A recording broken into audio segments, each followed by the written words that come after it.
Salut les gens, tu vas bien? La France est magique. Alors, juste une petite précision. Les gens, t'es nombreux à me demander des chroniques ou à me proposer en message privé des sujets. Alors, sache un truc. Malgré l'éventail énorme que propose la France en ce moment, je choisis ceux qui m'amusent le plus ou qui me scandalisent le plus. Alors, tu sais quoi, aujourd'hui, je vais t'en proposer 4.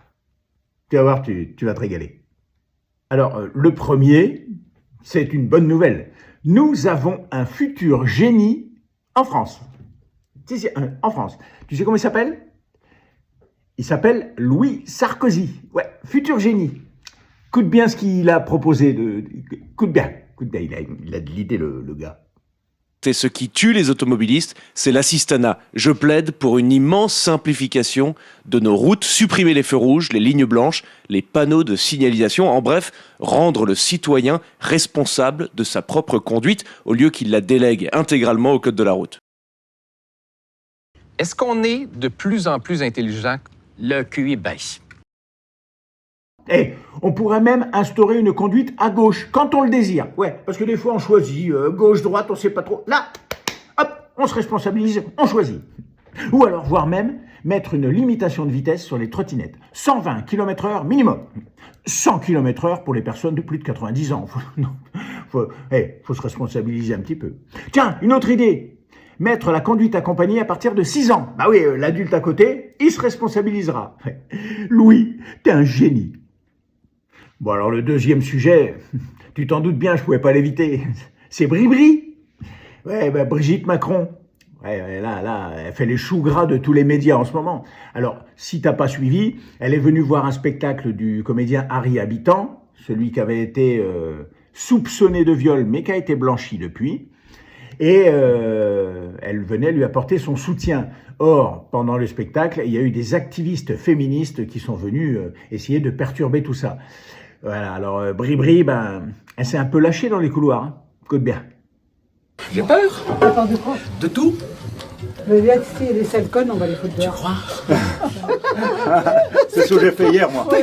Celles que Brigitte Macron traite de sales connes, ce sont ces militantes féministes du collectif Nous Toutes.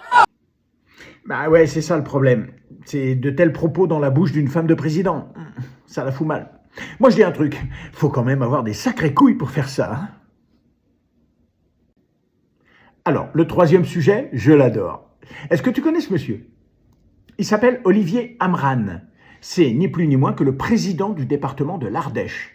Magnifique département. Alors, monsieur Amran est en conflit avec un journaliste qui s'appelle Hugo Clément. Hugo Clément a fait un reportage récemment sur l'Ardèche et monsieur Amran estime qu'il lui fait pas du tout honneur, voire même qu'il le dessert. Alors qu'est-ce qu'il a fait? Il a réuni ses équipes de com' et ils ont fait un clip qui lui rend honneur à ce département qu'il adore par-dessus tout et surtout qu'il connaît par cœur. Normal, c'est le président. Une fois n'est pas coutume, nous nous trouvons en Ardèche pour l'émission Sur le front, pour parler de la fierté ardéchoise et de ses productions comme derrière moi. Non, c'est une petite blague. Juste en réaction au post d'Hugo Clément, bien évidemment, je voulais réagir pour dire que ça a un point positif, c'est qu'enfin, il parle de l'Ardèche. Alors maintenant, on va lui dire où ça se trouve exactement.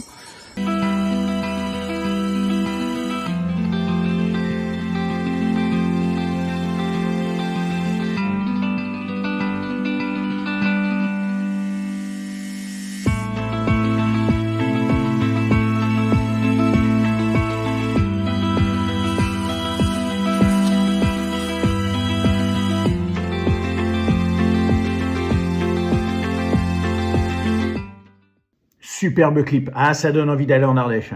Oui, alors, il y a une petite coquille quand même dedans. Oui, parce que l'église que vous voyez au début du clip, elle n'est pas du tout en Ardèche, non. C'est l'église Saint-Vincent d'Heiligenblück. Et c'est, je sais pas si je prononce bien, c'est en Autriche. Monsieur Amran, franchement, j'ai qu'une chose à vous dire. Die Ardèche ist wunderschön. C'est beau l'Ardèche. Alors, pour le quatrième et dernier sujet, vous me connaissez, je ne vais pas faire du France 2, du TF1, qui finit toujours ses reportages par un sujet très léger pour vous faire oublier ce que vous avez regardé avant. Hein. Alors, bien évidemment, on a droit à l'élevage des escargots en Bretagne ou la fabrication du croissant au beurre en Aveyron. Non, non, moi, non. Non, je vais vous parler d'un petit sujet, ça va gratter là. Ouais. Les émoluments des fonctionnaires du Sénat. Ouais. Alors là, ça va piquer un peu. Alors, pour en savoir plus sur ces fameux émoluments, qui de mieux qu'un questeur qui peut répondre aux questions du journaliste? Enfin, faut-il encore qu'il le veuille?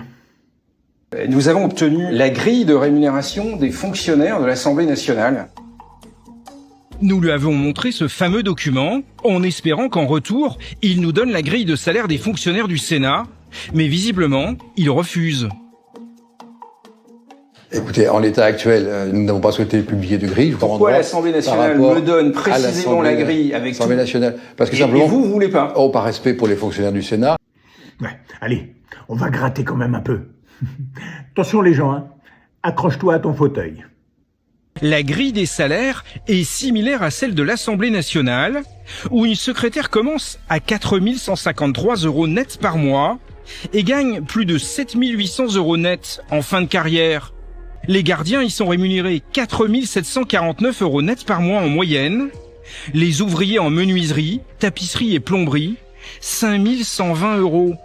Et en haut de l'échelle, les administrateurs commencent à 5 235 € nets par mois et gagnent 13 978 € en fin de carrière, et même plus s'ils sont nommés directeurs.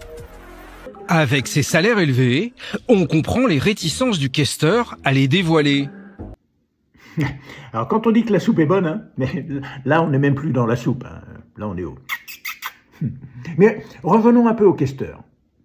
Nous avons conscience avec le président du Sénat et mes collègues questeurs que c'est un point qui peut choquer l'opinion, c'est un point de réflexion pour nous. L'opinion considère à juste titre que ces rémunérations sont élevées, elles le sont. Et je crains hélas que ce ne soit qu'une petite partie de l'iceberg. Enfin bon les gens, j'espère que cette chronique t'aura diverti. Et pour les fans des chaînes nationales, pour terminer, la culture des escargots en Bretagne commence au mois d'août. Oui, dès qu'il pleut. Alors, dès que la rosée du matin... Ne remerciez pas, non. Ne remerciez pas.